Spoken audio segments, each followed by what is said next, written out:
بسم اللہ الرحمن الرحیم۔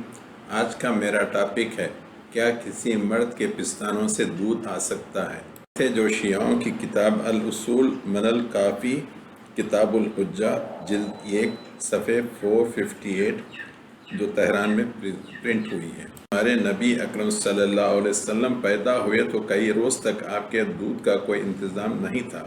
ابو طالب نے آپ کو اپنے پستان سے لگایا، یعنی چھاتی سے لگایا۔ خدا نے اس میں دودھ اتار دیا، چنانچہ کئی روز تک ابو طالب آپ کو دودھ پلاتے رہے تاکہ حلیمہ سعدیہ ابو طالب کو مل گئیں تو آپ نے حضور کو ان کے سپرد کر دیا۔ کتاب میں درج روایت ہے، چونکہ ہم مسلمانوں کی جو کتابیں ہیں سیرت النبی میں رسول اکرم صلی اللہ علیہ وسلم کی پہلی دایا کا نام، یعنی جس سے آپ نے دودھ پیا، وہ ابو لہب کی کنیز صوبیہ تھیں، پھر اس کے بعد ان کی والدہ نے ان کو دودھ پلایا، پھر اس کے بعد حلیمہ سعدیہ۔ اللہ تعالیٰ ہمیں جھوٹے راویوں اس کی سے محفوظ رکھے، آمین۔